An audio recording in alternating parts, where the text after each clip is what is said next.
नमस्कार दोस्तों, बहुत बहुत स्वागत है आप सभी का शुभम क्लासेस में। दोस्तों हम लोग इंटरमीडिएट में डी एंड एफ ब्लॉक के एलिमेंट्स पढ़ रहे थे। वहाँ पे हम लोगों ने पिछले वीडियो लेक्चर में पोटेशियम डाइक्रोमेट को पढ़ लिया था। ठीक है दोस्तों, इसके बाद हमें पढ़ना है पोटेशियम क्रोमेट। लेकिन दोस्तों जो आपका अपडेटेड सिलेबस है 2021 के लिए, उसमें से आपका जो है पोटेशियम परमैंगनेट को हटा दिया गया है। ठीक है दोस्तों, इसके अलावा एक चर्चा आजकल मार्केट में और चल रही है कि यूपी बोर्ड का सिलेबस जो है इस बार बोर्ड एग्जाम के लिए घटा करके 50% तक किया जा सकता है। तो हालांकि ये चर्चा ही है, अब आप लोगों को उस पर जाना नहीं है। थोड़ा सा तबीयत खराब है, बार बार हिचकी आ रही है और खांसी आ रही है, तो इस वजह से थोड़ा डिस्टर्बेंस है आज के क्लास में। तो मैं ये कह रहा था कि जो 50% सिलेबस कम की बात चल रही है, तो वो अभी तक धरातल पे आई नहीं है। ऐसी चर्चा चल रही है, न्यूज़पेपर में भी ऐसी चीज़ें आई हैं। तो आप लोगों को लेकिन फिर भी अभी 70% पे तैयारी करनी है। और अगर आप 70% पे तैयार हैं, मान लो बाद में 50% हो जाता है तो कोई दिक्कत नहीं है आप लोगों के लिए। लेकिन यदि आप 50% पढ़ करके बैठे हैं और तब 70% का आपका एग्जामिनेशन में जो चीज़ें पूछी जाती हैं, क्वेश्चन पूछे जाते हैं, तो फिर आपके लिए प्रॉब्लम क्रिएट हो जाती है। ठीक है, तो एक कहावत है अपने यहाँ, आसमान से गिरे खजूर पर अटके। मतलब हायर चीज़ से अगर आप हायर चीज़ की प्रिपरेशन कर रहे हैं तो वहाँ से अगर नहीं सफल होते हैं तो उसके लोअर पे जरूर आकर के आप सेलेक्ट हो जाएंगे। लेकिन हम लोअर या बॉटम चीज़ की तैयारी कर रहे हैं तो फिर कहाँ क्या हो पाएगा। ठीक है, तो इसी वजह से जो है हम लोग 70% का जो है सिलेबस मान करके, टारगेट मान करके प्रिपरेशन करते हैं। तो दोस्तों आपके सिलेबस में जो अपडेटेड है, तो अब इसके बाद आपको पढ़ना है लैंथेनाइड सीरीज। क्या पढ़ना है? लैंथेनाइड। ठीक है दोस्तों, तो आज के वीडियो सेशन में हम लोग बात करेंगे लैंथेनाइड की। किसकी? लैंथेनाइड की। लैंथेनाइड। अब आप लोग बहुत चक्के हो गए होंगे कि लैंथेनाइड है क्या, नाम हम सुन रखा है कि नहीं इसका? उम्मीद करते हैं सुना होगा। पीरियाडिक टेबल में, जो मॉडर्न पीरियाडिक टेबल है, वहां पर जब आप लोग पीरियाडिक टेबल देखते हैं तो आपके पीरियाडिक टेबल में क्या है, नीचे ऐसे जो है इस प्रकार से 2 खाने बनाए गए हैं। कितने खाने बनाए गए भैया? 2 खाने बनाए गए हैं। ठीक है, इस प्रकार से। और यहाँ पर 14 जो है इस तरीके से 1 2 3 4 5 6 7 8 9 10 11 12 13 और एक तरीके से ये 14। ठीक है, तो आप देखे होंगे यहाँ पर 14 तत्व जो है दोनों में हैं। तो ऊपर वाले को हम लोग बोलते हैं लैंथेनाइड। इसको हम लोग लैंथेनाइड को LA से लिख करके रिप्रेजेंट करते हैं, लैंथेनाइड सीरीज कहते हैं। ठीक है, इसका हम लोग बोलते हैं एक्टेनाइड सीरीज। Actinide series. अच्छा, क्या है कि दोनों जो हमारे हैं लैंथेनाइड और एक्टेनाइड, जो सीरीज हमारी है, श्रेणी जो हमारी है, वह दोनों ही F ब्लॉक को रिप्रेजेंट करती है। किसको? F ब्लॉक को। ठीक है, इसका मतलब हमारा जो लास्ट इलेक्ट्रॉन जाएगा कहां पर जाएगा? F ब्लॉक में जाएगा। ठीक है, अच्छा एक बात और, इसके अलावा अगर हम लोग F ब्लॉक के अलावा बात करते हैं इसके और प्रॉपर्टीज की, तो जो लैंथेनाइड जितने प्रॉपर्टीज को शो करता है, लगभग आपका एक्टेनाइड भी कुछ इसी प्रकार का कैरेक्टर शो करता है। हाँ, खास बात क्या होती है? सबसे खास बात इस दोनों सीरीज में होती है कि लैंथेनाइड और एक्टेनाइड कॉन्ट्रैक्शन आपसे बार बार पूछा जाता है, जिसे आप लोग बोलते हैं हिंदी में लैंथेनाइड संकुचन और एक्टेनाइड संकुचन। तो बोर्ड एग्जाम में अब की बार के सिलेबस में आपका एक्टेनाइड को हटा दिया गया है। ठीक है, तो मैं लगभग श्योर हूं कि अब की बार आपके एग्जाम में लैंथेनाइड कॉन्ट्रैक्शन क्या है, इस पर टिप्पणी लिखने के लिए जरूर आएगा। और यकीन मानिए दोस्तों, आप अगर सेट को उठा करके देखेंगे, शायद ही किसी ईयर हो जिस साल आपका लैंथेनाइड या एक्टेनाइड कॉन्ट्रैक्शन में से एक चीज न पूछी गई हो। ठीक है, शायद ही कोई ईयर हो, बाई चांस कोई ईयर छूट गया हो, तो बहुत ही इंपॉर्टेंट है। और दोस्तों मैं एक बात और कहना चाह रहा हूं, इस टॉपिक को मैक्सिमम टीचर्स क्या करते हैं, स्किप कर देते हैं। ठीक है, तो ये जो टॉपिक है मैं आपको पढ़ा रहा हूं, आप लोग बहुत ध्यान से देखिएगा। बहुत ही आसान शब्दों में आपको मैं सिखा दूंगा कि लैंथेनाइड एक्टेनाइड कॉन्ट्रैक्शन है क्या। बहुत सारे बच्चे डरते हैं इसको पढ़ने से। ठीक है, तो उनको लगता है बड़ा हुआ है, ऐसा कुछ नहीं है। इन 14 एलिमेंट्स के लिए मैंने कोई ट्रिक नहीं बना रखी है, फिर भी मैं आपको जो है इनको याद करा दूंगा। ठीक है। तो अगर आपके पास कोई ट्रिक है इन 14 ग्रुप्स को इन जो है दो श्रेणी जो है आपका, चाहे लैंथेनाइट श्रेणी हो चाहे एक्टिनाइट श्रेणी हो, इनके जो 14 तत्व हैं दोनों को याद करने का अगर आपके पास कोई तरीका है तो आप लोग कमेंट बॉक्स में कमेंट करिएगा। मैं देखूंगा, अगर अच्छा लगेगा मुझे मैं भी फॉलो करूंगा और भी लोगों को शेयर करूंगा। लेकिन फिलहाल मैंने तो जो है सीरीज से जो है इसके एलिमेंट्स को याद कर रखा है। अच्छा, दूसरी चीज, लैंथेनाइट जो हमारी श्रेणी स्टार्ट होती है वह जो लैंथेनम जो है एक जो है एलिमेंट है, इसका एटॉमिक नंबर है 57। लैंथेनम का जो एटॉमिक नंबर है कितना, 57। इसके बाद आने वाले जितने 14 तत्व होते हैं, ठीक है, लैंथेनम के बाद के मतलब 58 एटॉमिक नंबर से लेकर के 14 तत्व जो होते हैं उसको हम लोग कहाँ रखते हैं, 71 तक का, ठीक है। 58 से 71 तक के जितने तत्व होते हैं इसको हम लोग वो रखते हैं लैंथेनाइट सीरीज में। कहाँ लिखते हैं, लैंथेनाइड सीरीज में, ठीक है। और इसको हम लोग रिप्रेजेंट करते हैं Ln के साथ। किससे, Ln से रिप्रेजेंट करते हैं, ठीक है भैया, Ln से रिप्रेजेंट करते हैं। तो उम्मीद करते हैं अच्छा बता भी दिया कि लैंथेनाइट में टोटल कितने तत्व हैं, 14 तत्व हैं। आइए हम लोग देखते हैं कि वो 14 तत्व हैं कौन कौन से और उसका इलेक्ट्रॉनिक कॉन्फ़िगरेशन हम लोग किस प्रकार से कर सकते हैं, ठीक है। हमें देखना है कि किस प्रकार से इसका इलेक्ट्रॉनिक कॉन्फ़िगरेशन करेंगे और 14 तत्व कौन कौन से हैं। इसके बाद हम लोग बात करेंगे इसके जो ऑक्सीकरण संख्या की, देन इसके बाद इनके आयनिक और जो है परमाणु त्रिज्या की बात करेंगे।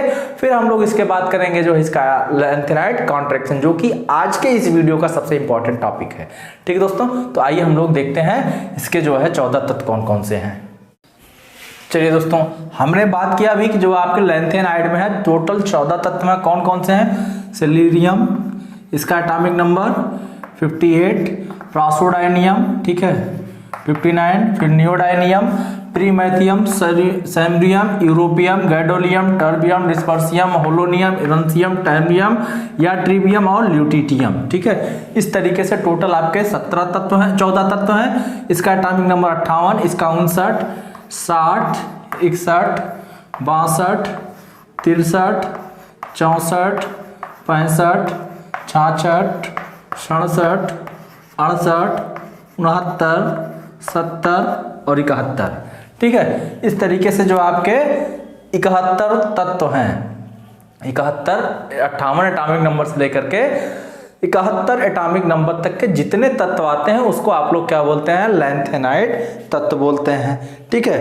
अब देखिए ये सीरियम है, प्रासोडायनियम, नियोडायनियम, प्रीमैथियम, सैमरियम, यूरोपियम, गैडोलियम, टर्बियम, डिस्पर्सियम, होलोनियम, इर्मियम, टैमरियम या ट्रिबियम और ल्यूटिटियम, ठीक है। इस तरीके से आपके जो है कितने तत्व हो गए भैया, 14 तत्व हो गए, ठीक है। अब आपको देखना है इसका इलेक्ट्रॉनिक कॉन्फ़िगरेशन क्या होगा, ठीक है। अब क्या देखना है भाई, आपने इसका जो है संकेत देख लिया और इसके साथ साथ आपने जो है इसका एटॉमिक नंबर देख लिया। देखिए एक चीज मैं आपको बताऊं, अगर इस जो ग्रुप है, जो श्रेणी है, इस श्रेणी के तत्वों को याद करने की जरूरत नहीं है कि आप जो इसको याद कर लें। अगर आपको याद है तो वेल एंड गुड, अगर याद है 14 तत्व तो बहुत ही अच्छी बात है।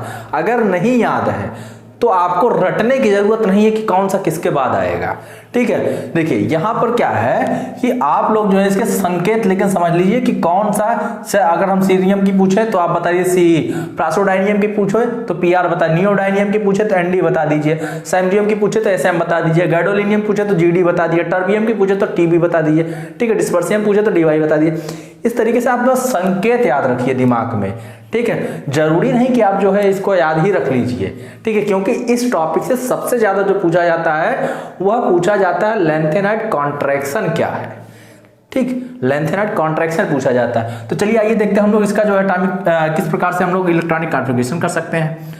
एक बार आप लोग यहाँ ये चीज हमने आप लोगों को बता रखी है किस प्रकार से आप लोग जो है इलेक्ट्रॉनिक कॉन्फ़िगरेशन निकाल सकते हैं। तो आप लोग कोशिश करिएगा हमसे पहले निकालने की, ठीक है भैया, हमसे पहले निकालने की आप लोग जो है सफल कोशिश करिएगा, असफल नहीं।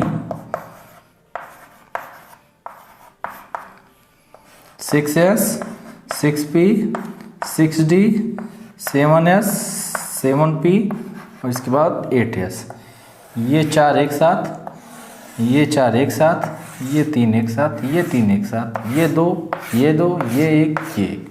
ठीक है भैया, आइए हम लोग जो है इसका इलेक्ट्रॉनिक कॉन्फ़िगरेशन करते हैं। किसका? सीरियम का। सीरियम का एटॉमिक नंबर 58। अगर इसका एटॉमिक नंबर 58 है तो इसका मतलब इसका इलेक्ट्रॉनिक कॉन्फ़िगरेशन किया जाएगा तो 58 इलेक्ट्रॉन हमें डालने हैं। आइए करते हैं। 1s2, 2s2, 2p6, 3s2, 3p6, 4s2, 3d10। 3d10 के बाद आपका आएगा 4p6, फिर इसके बाद आएगा 5s2, 5s2 के बाद आएगा नेक्स्ट, यहां से आपका आएगा 5s2 के बाद देखिए एक चीज यहां पे मिस हुई भैया, यहां पर 4d रहेगा। ठीक है, यहां पर 4d रहेगा। 5s2 के बाद आएगा 4d, कितना आएगा भैया? 4d। 4d कितना आएगा? 10। ठीक है, 4d 10 आ जाएगा। 4d के बाद फिर आएगा 5p6 आ जाएगा। ठीक, अच्छा काउंट कर ली कितने इलेक्ट्रॉन में? 2, 2, 4, 6, 10, 2, 12, 6, 18, 2, 20, 10, 30, 6, 36, 2, 38, 10, 48, 6, 54। 5p6 तक कितना हो गया? 54 हो गया। चाहिए कितना? चाहिए कितना? 58। इसका मतलब और आगे बढ़े तो 6s2 यहां से आ जाएगा। 6s2 आ गया आपका। ठीक, अब 6s2 के बाद क्या होगा? 6s2 के बाद क्या होगा? चूंकि ये f ब्लॉक के एलिमेंट्स हैं और जो आपका सीरियम जो है इसका एक एक्सेप्शन है, तो यहां क्या करता है, एक इलेक्ट्रॉन f में जाएगा, एक इलेक्ट्रॉन d वाले में जाएगा। ठीक है, तो 5d1 में एक रहेगा और एक जो है, तो यहां आप लिखिए 5d1, इसके अलावा जो है आपका 4f1। तो इस तरीके से देख रहे हैं लास्ट इलेक्ट्रॉन इसका कहां जा रहा है? 4f1 में जा रहा है। ठीक, अच्छा आप लोग अगर काउंट करें 2, 2, 4, 6, 10, 2, 12, 6, 18, 2, 20, 10, 30, 6, 36, 2, 38, 10, 48, 6, 54, 2, 56, 1, 57, 1, 58। इसका मतलब ये किसका इलेक्ट्रॉनिक विन्यास हो गया? सीरियम का। किसका इलेक्ट्रॉनिक कॉन्फ़िगरेशन हो गया? सीरियम का हो गया। ठीक है, लेकिन अब अगर इसके बाद आप इलेक्ट्रॉनिक कॉन्फ़िगरेशन करेंगे तो यहां पर डी में ना ले जा करके सीधा इलेक्ट्रॉनों को कहां ले जाएंगे? आप जो है 4f में लेके जाएंगे। ठीक है, डी के भी इलेक्ट्रॉनों को जो है आप इसमें जंप करा देंगे। ठीक, आइए देखते हैं किस प्रकार से। अगर हम लोग प्रासोडायनियम की बात करते हैं, एटॉमिक नंबर 59 की बात करते हैं, ये तो आपका 58 चल रहा था। यहां अगर इसकी बात करते हैं तो सब कुछ वैसे ही रहेगा, सब कुछ वैसे ही रहेगा, लेकिन जो है 3s2, 3p6, 4s2, 3d10, 4p6, 5s2, 4d10, 5p6, 6s2, इसके अलावा जो आपका 4f3 हो जाएगा। क्यों 3 हो जाएगा? एक यहां से इसमें जंप कर गया तो 2 हो गया, और एक जो आप एटॉमिक नंबर बढ़ा रहे उसका इलेक्ट्रॉन तो 3 हो जाएगा। ठीक है, तो देखिए काउंट कर लिए 2, 2, 4, 6, 10, 2, 12, 6, 18, 2, 20, 10, 30, 6, 36, 2, 38, 10, 39, 6, 54, 2, 56 और 3, 59, और आपको एटॉमिक नंबर 59। ठीक है, तो इस तरीके से ये जो आपका प्रासोडायनियम का एटॉमिक कॉन्फ़िगरेशन हो गया। नियोडायनियम की अगर बात करते हैं 60 की, नियोडायनियम की अगर बात करते हैं तो 1s2, 2s2, 2p6, 3s2, 3p6, 4s2, 3d10, 4p6, 5s2, 4d10। ठीक, इसके अलावा 5p6, 6s2 और 4f में क्या आ जाएगा आपका? यहाँ पर 4 इलेक्ट्रॉन हो जाएगा। ठीक है, इस तरीके से काउंट कर लिए 2, 2, 4, 6, 10, 2, 12, 6, 18, 2, 20, 10, 30, 6, 36, 2, 38, 10, 39, 6, 54, 2, 56, 4, 60। इस तरीके से आपने देखा एटॉमिक नंबर 60 किसका है? 60 आपका नियोडायनियम का। ठीक है, अब 60 अगर आपका नियोडायनियम का, तो इसका जो आपका इलेक्ट्रॉनिक कॉन्फ़िगरेशन ये निकल करके आ गया। ठीक है भैया, अगर आप लोग गैडोलिनियम की बात करिए, किसकी बात करते हैं? गैडोलिनियम की बात करते हैं। गैडोलिनियम का कितना है? 64। 64। तो 62 63 सेम ऐसे ही चलेगा, 61 62 63 ऐसे ही चलेगा। गैडोलीनियम में थोड़ा सा डिफरेंस है, आइए हम लोग इसको कर करके देख लेते हैं। गैडोलीनियम का है कितना 64, 64 वाले में क्या हो जाएगा 1s2 2s2 2p6 3s2 3p6 4s2 3d10 4p6 5s2 फिर 4d10 5p6 6s2। अब देखिए यहां पर 5d1 हो जाएगा, ठीक। और सर रिमेनिंग कितना है 2 2 4 6 10 2 12 6 18 2 20 10 30 6 36 2 38 10 48 6 54 2 56 56 1 57। अब कितना बचा तो यहां हो जाएगा 4f7, ठीक है। क्यों? क्योंकि आप लोग जानते हैं हाफ फिल्ड, फुल फील्ड और पार्शियली फील्ड ऑर्बिटल रूल। भाई अर्ध भरे पूर्ण भरे कक्षक का नियम आप लोगों ने पढ़ा है।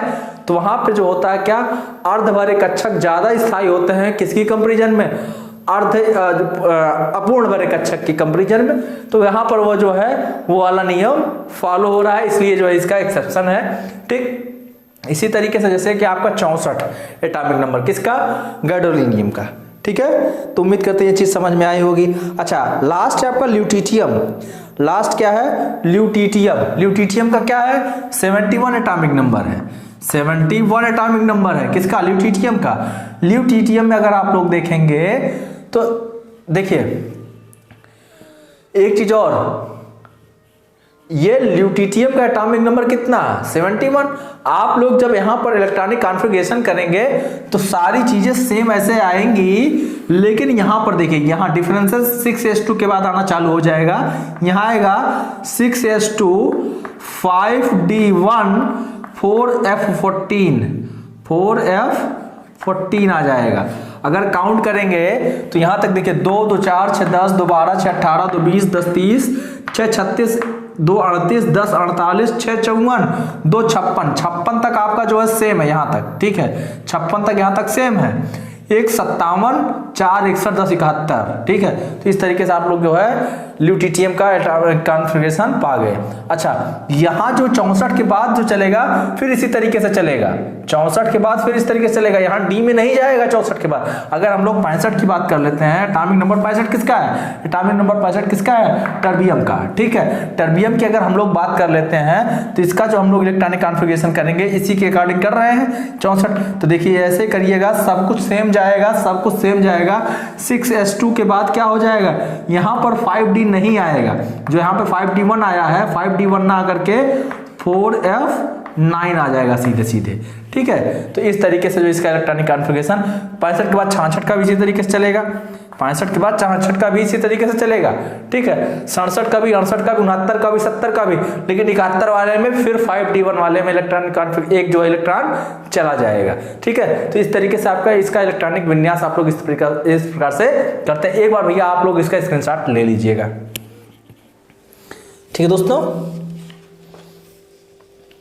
चलिए उम्मीद करते हैं जो आप लोगों ने इसका स्क्रीनशॉट ले लिया होगा। आइए इसके हम कुछ और प्रॉपर्टीज का अध्ययन करते हैं। और प्रॉपर्टीज में आपका आएगा ऑक्सीकरण संख्या, क्या आएगा, ऑक्सीकरण संख्या आएगा। नेक्स्ट प्रॉपर्टी में क्या आएगा, ऑक्सीकरण संख्या आएगा। तो भैया आप लोगों को पता है कि जितने भी डी एंड ए ब्लॉक के एलिमेंट्स होते हैं वेरिएबल ऑक्सीडेशन नंबर को शो करते हैं। वेरिएबल का मतलब जो है बदलती रहती है ऑक्सीकरण संख्या। तो मैक्सिमम जो होती हैं ऑक्सीकरण संख्या किसकी, अलेंथेनाइड तत्वों की ऑक्सीकरण संख्या किसकी भैया, लेंथेनाइड तत्वों की, ठीक है। इसमें क्या होता है मैक्सिमम जो होता है +2 और +4 ऑक्सीडेशन नंबर को रिप्रेजेंट करते हैं। जो मैक्सिमम होते हैं वह +2 और +4 ऑक्सीडेशन नंबर को रिप्रेजेंट करते हैं। कुछ एक एलिमेंट्स ऐसे भी होते हैं जो +2 +3 को भी रिप्रेजेंट करते हैं, +2 और +3 ऑक्सीडेशन नंबर को भी रिप्रेजेंट करते हैं, ठीक है। तो ये जो है वेरिएबल ऑक्सीडेशन नंबर को रिप्रेजेंट करते हैं। ज्यादा से ज्यादा तत्व जो होते हैं +2 और +4 को स्ट्रांगली रिप्रेजेंट करते हैं। कुछ ऐसे भी तत्व होते हैं जो +2 और +3 ऑक्सीडेशन नंबर को भी रिप्रेजेंट करते हैं, ठीक है भैया। तो आप लोग जो है इसका ऑक्सीकरण संख्या लिख लीजिएगा। नेक्स्ट इसकी प्रॉपर्टी है परमाणु एवं आयनिक त्रिज्या, परमाणु एवं आयनिक त्रिज्या।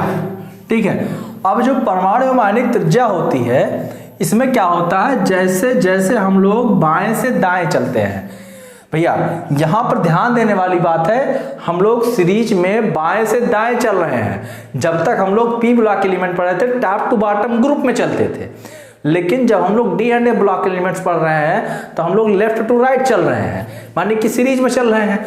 सीरीज में जब हम लोग चलते हैं बाएं से दाएं तो क्या बढ़ता है, परमाणु क्रमांक बढ़ता है। भाई क्या बढ़ेगा, परमाणु क्रमांक बढ़ता है। ठीक है, और ह्रास क्या होता है, कमी कहाँ आती है, चाहे आपका परमाणु त्रिज्या रहे चाहे आयनिक त्रिज्या रहे, तो ये जो आपका बढ़ेगा और जो है आयनिक या जो आपका परमाणु त्रिज्या जो होगा, परमाणु त्रिज्या जो होगा वह घटेगा, उस पर क्या असर पड़ेगा, घटेगा। ठीक है, जो घटेगा इसी के कारण आपका होता है लेंथेनाइट कॉन्ट्रैक्शन, इसी के कारण क्या होता है आपका लेंथेनाइट कॉन्ट्रैक्शन होता है। अब आप लोग सोच रहे होंगे लेंथेनाइट कॉन्ट्रैक्शन है क्या, तो आइए देख लेते हैं लेंथेनाइट कॉन्ट्रैक्शन क्या है। आइए हम लोग देख लेते हैं लेंथेनाइट कॉन्ट्रैक्शन क्या है। लेंथेनाइट संकुचन, हिंदी में इसको बोलते हैं लेंथेनाइट संकुचन। ठीक है भैया, देखिए क्या होता है कि जब हम लोग एफ ब्लॉक एलिमेंट्स लेंथेनाइट तत्वों की बात करते हैं तो इसका जो इलेक्ट्रॉनिक विन्यास होता है वह, उसमें जो आपका अंतिम इलेक्ट्रॉन प्रवेश करता है वह n-2f कोष में प्रवेश करता है। किस में करता है, n-2f कोष में प्रवेश करता है। यानी कि अगर आपके जो है n की वैल्यू 6 है, n की वैल्यू 6 है, क्योंकि वाह्यतम कोष छठे इलेक्ट्रॉन में 6s2 आप लोग पढ़ रहे थे, याद आ रहा हो तो। ठीक है, लेकिन f की अगर बात करते थे तो वहां पर क्या होता था 4f, आप लोग देख रहे थे 4f। भाई f की दो ही श्रेणियां, चाहे 4f हो चाहे 5f हो। 4f को आप लोग लेंथेनाइट बोलते हैं, 5f को आप लोग एक्टिनाइट बोलते हैं। जो मैं आपको लेंथेनाइट कॉन्ट्रैक्शन का बता रहा हूँ सेम यही अगर आप लोगों से एक्टिनाइट पूछा जाता तो सेम इसी को आप लेंथेनाइट की जगह एक्टिनाइट प्रयोग करके लिख सकते हैं। देखिए यहाँ पर क्या होगा, n की वैल्यू अगर 6 है तो यहाँ पर n 6 रखिएगा, 6 - 2 कितना हो जाएगा 4, तो f की वैल्यू कितना आ जाएगा 4f हो जाएगा। ठीक है, अब क्या होगा, अगर वहीं पे हम लोग एक्टिनाइट की बात करते हैं तो यहां पर आता आपका 7s2 और यहां पर आ जाता 5f। ठीक है, ज्यादा कुछ नहीं बदलता, बस इतना सा बदलता। ठीक, अच्छा इसमें क्या होता है दोस्तों, इसमें होता ऐसा कुछ है कि जो आपका अंतिम इलेक्ट्रॉन प्रवेश करता है वह 4f कक्षक में। ठीक है, 4f कक्षक में मतलब छठे कोष में ना जाकर के चौथे उपकोष में जाता है इलेक्ट्रॉन। भाई छठे में ना जाकर के अंतिम इलेक्ट्रॉन कहाँ प्रवेश करता है, यहाँ जब अभी आप लोगों ने इलेक्ट्रॉनिक कॉन्फ़िगरेशन के माध्यम से देखा है। तो जब ये क्या करता है, इलेक्ट्रॉन चौथे वाले कोष में प्रवेश करता है। दूसरी चीज आप लोग देखे होंगे कि जैसे जैसे हम लोग लेफ्ट टू राइट बढ़ते हैं तो परमाणु संख्या, जो परमाणु क्रमांक है वह बढ़ता है, लेकिन कोषों की संख्या नहीं बढ़ती है। कोषों की संख्या बढ़ती है क्या मेरे भाई, कोषों की संख्या नहीं बढ़ती है, कोष कांस्टेंट रहते हैं, 6s और 4f ही तो रहता है कांस्टेंटली। ठीक है, तो हम लोग जब सीरीज में लेफ्ट टू राइट चलते हैं तो कोषों की संख्या 4f सीरीज में नहीं बढ़ती है। इस कारण से क्या होता है, इलेक्ट्रॉन की डेंसिटी बढ़ती रहती है कोषों में। इलेक्ट्रॉन की डेंसिटी बढ़ती मतलब इलेक्ट्रॉन का जो घनत्व होता है बढ़ता रहता है। जैसे याद करिए पिछले लेक्चर में मैंने आप लोगों को बता रखा था कि भैया क्या होता है कि जब एक कमरे में 2 लोग रह रहे हो बड़े आसानी के साथ रहते हैं, लेकिन जब एक कमरे में 10 लोग रहने लगते हैं तो फिर क्या होता है, उसमें कंजेशन आ जाता है ना, मतलब बहुत ज़्यादा भीड़ हो जाती है, तो एरिया कम कम सबको मिलता है। एरिया कम कम मिलेगा, इसका मतलब सोने के लिए जो अगर आप लोग जो जगह 2 लोगों में पाते थे उसका बहुत ही कम पार्ट पाएंगे जब 10 लोग हो जाएंगे, एरिया कम हो जाएगा। तो इस प्रकार से त्रिज्या कम हो जाती है, जो आपकी चाहे परमाणु त्रिज्या रहे चाहे आयनिक त्रिज्या रहे 4f सीरीज में क्या हो जाती है, कम हो जाती है। अच्छा लेंथेनाइट कॉन्ट्रैक्शन की हम लोग बात कर रहे थे, तो क्या होता है देखिए मान लीजिए यह कोई जो है एक तत्व है या उसका नाभिक है। नाभिक पे आप लोग जानते हैं प्लस चार्ज ऐसे ही भरा होता है भाई, नाभिक पे प्लस चार्ज होता है नाभिक के अंदर। और जो आपका कोष होता है, यहाँ पर जो आपका इलेक्ट्रॉन रहते हैं उस पर माइनस चार्ज होता है भाई, कोषों में आपके इलेक्ट्रॉन पाए जाते हैं और यहाँ पर क्या होता है आपका माइनस चार्ज होता है। अब आप लोगों ने ये पढ़ा होगा कि प्लस चार्ज माइनस चार्ज को आकर्षित करता है, आकर्षण बल लगता है इनके बीच में, ठीक है। इफेक्टिव न्यूक्लियर चार्ज वगैरह आप लोगों ने पढ़ रखा होगा। तो यहां पर क्या होता है, प्लस चार्ज जो होता है यह जो मतलब यानी कि नाभिक जो होता है इलेक्ट्रॉन को अपनी तरफ खींचता है। क्या करेगा, खींचेगा, क्या करेगा। और जैसे जैसे इलेक्ट्रॉन बढ़ते जाएंगे वैसे वैसे ये आकर्षण बल का मान जो है बढ़ता ही जाएगा। अगर कम इलेक्ट्रॉन है तो कम खींचेगा नाभिक, ज्यादा इलेक्ट्रॉन तो ज्यादा खींचेगा, और जब ज्यादा खींचेगा तो धीरे धीरे ये क्या करेंगे, श्रिंक करने लगेंगे भाई। अभी तक मान लीजिए यहाँ पे थे, अब कोष क्या हो गया, कोषों की लंबाई घट करके यहाँ तक आ गई। सपोज करिए कोषों की लंबाई यहाँ तक आ गई, ये वाला हिस्सा जो है अब ये जो है यहाँ से हट गए, ठीक। अब आप देख रहे हैं कि साइज छोटी हुई कि नहीं हुई। जैसे जैसे इलेक्ट्रॉनों का डेंसिटी बढ़ी आपके कोष में, वैसे वैसे क्या हुआ कि नाभिक की तरफ जो है ये इलेक्ट्रॉन ज्यादा तेजी के साथ खींचने लगे, आकर्षण बल का मान बढ़ गया। जैसे ही आकर्षण बल का मान बढ़ गया तो धीरे धीरे इनके जो कोष हैं उनकी साइज क्या हो गई, छोटी होती गई। और इसी चीज को हम लोग क्या बोलते हैं, लैंथेनाइड संकुचन बोलते हैं। क्या बोलते हैं भैया, लैंथेनाइड संकुचन। इसकी जो हम लोग परिभाषा देख लेते हैं। देखिए लिखिएगा, लैंथेनाइड सीरीज में, लैंथेनाइड श्रेणी में, लैंथेनाइड श्रेणी में बाएं से दाएं जाने पर, बाएं से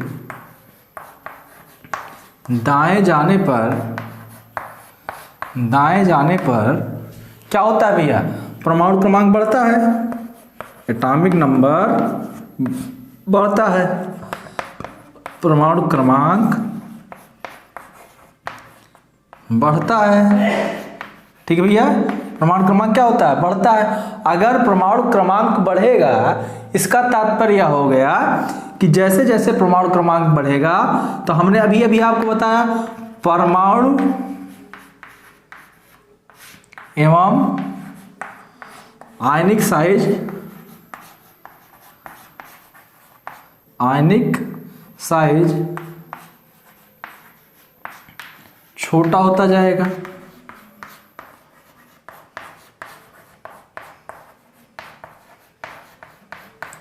क्योंकि नाभिक के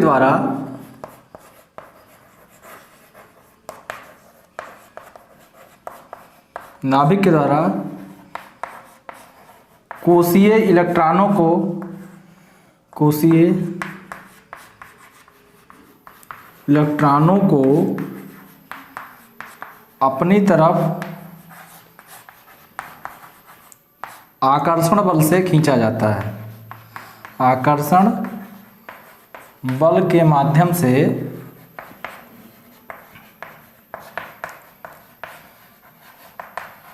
खींचा जाता है, ठीक है, खींचा जाता है। इस क्रिया को लैंथेनाइड संकुचन कहते हैं, लैंथेनाइड संकुचन कहते हैं, मतलब लैंथेनाइड कॉन्ट्रैक्शन कहते हैं। सेम चीज रहेगी, बस आपका एक्टिनाइड संकुचन कहलाएगा, ठीक है। और यहाँ पे जो आप लोगों ने लिखा लैंथेनाइड श्रेणी में, वहाँ एक्टिनाइड श्रेणी लिख दीजिएगा, ठीक भैया। तो इस तरीके से आपका एक्टिनाइड संकुचन भी तैयार हो गया। तो आप लोग इसका जो आप लोग एक बार स्क्रीनशॉट ले लीजिएगा। अब हमारा अगला टॉपिक है लैंथेनाइड जो संकुचन होगा, लैंथेनाइड संकुचन जो हो रहा है उसका क्या परिणाम होगा, ठीक है। इसका जो है क्या परिणाम होगा, किसका, लैंथेनाइड संकुचन का। तो आइए देख लेते हैं। चलिए दोस्तों, हमारा अब हम लोग को पढ़ना है लैंथेनाइड संकुचन जो होता है इसका क्या परिणाम होता है। तो भैया लेंथेनाइड संकुचन का निम्न दो परिणाम प्रमुख रूप से होता है। ऐसे तो कई है, लेकिन जो मेन दो परिणाम है क्या है, पहला तत्वों के गुणों पर प्रभाव और दूसरा है रासायनिक गुण में कम परिवर्तन। ठीक है, तो दो, आइए हम लोग सबसे पहले देखते हैं कि तत्वों के गुणों पर क्या प्रभाव पड़ता है। देखिए क्या होता है, जो आपका लेंथेनाइड सीरीज होती है उसके जो पहले पाए जाते हैं तत्व और उस सीरीज के बाद जो तत्व पाए जाते हैं उन पे लेंथेनाइड कॉन्ट्रैक्शन के कारण जो है थोड़ा सा अपेक्षित प्रभाव पड़ता है। ठीक है, जैसे अगर हम लोग बात करते हैं दो एलिमेंट्स की, ठीक है, जो कि कहाँ हो, लेंथेनाइड सीरीज के पहले हो, जैसे टाइटेनियम और जर्कोनियम, टाइटेनियम और जर्कोनियम। ठीक है, ये दो ऐसे तत्व हैं जो आपके लेंथेनाइड सीरीज के पहले पाए जाते हैं। ठीक है, इसमें क्या होता है, कम समानता होती है, कम समानता होती है। ठीक है, ये क्यों, क्योंकि लेंथेनाइड कॉन्ट्रैक्शन के पहले थे, लेंथेनाइड कॉन्ट्रैक्शन के पहले ये दोनों तत्व पाए जाते हैं और लेंथेनाइड कॉन्ट्रैक्शन होता नहीं, इस वजह से इसमें समानता कम होती है। वहीं पर आपका जर्कोनियम और हाफानियम की बात कर लेते हैं। जर्कोनियम क्या है, हाफानियम जो आपका लेंथेनाइड सीरीज का एक तत्व है। ठीक है, और अगर इसकी बात करते हैं तो हाफानियम क्या है और जर्कोनियम में समानता अत्यधिक पाई जाती है। क्यों पाई जाती है, क्योंकि लेंथेनाइड कॉन्ट्रैक्शन होता है, इस वजह से। ठीक है, तो आप लोग इसको लिख लीजिएगा, लेंथेनाइड श्रेणी के पहले व बाद के तत्वों पर इसका आपेक्षिक प्रभाव पड़ता है। जैसे टाइटेनियम और जर्कोनियम में कम समानता पाई जाती है, चूंकि ये दोनों तत्व लेंथेनाइड सीरीज के पहले पाए जाते हैं। वहीं पर जर्कोनियम व हाफानियम में अधिक समानता पाई जाती है, क्योंकि हाफानियम जो है वह लेंथेनाइड सीरीज का एक प्रमुख तत्व है। ठीक है भैया, तो उम्मीद करते हैं इतनी चीजें आप लोगों को समझ में आई होंगी। चलिए नेक्स्ट परिणाम क्या होता है, रासायनिक गुण में अत्यंत कम परिवर्तन होता है। क्यों कम परिवर्तन होता है, क्योंकि भैया ये जो होते हैं रासायनिक अभिक्रियाओं में कम भाग लेते हैं। क्यों कम भाग लेते हैं, क्योंकि लेंथेनाइड कॉन्ट्रैक्शन के कारण इनका साइज कैसा हो जाता है, छोटा हो जाता है। जब ये इनका साइज छोटा हो जाता है, इस वजह से ये जो है सामान्य परिस्थितियों में सबके साथ अभिक्रिया नहीं करते। जब कम अभिक्रिया करेंगे तो रासायनिक गुणों में परिवर्तन भी कैसा होगा, कम होगा। यही कारण है कि इनको शुद्ध अवस्था में पाना थोड़ा दुर्लभ होता है। ठीक है, शुद्ध अवस्था में ये कम पाए जाते हैं। ठीक, आपको पता ही है ये सब के सब क्या हैं, ये सब के सब रेडियो एक्टिव है।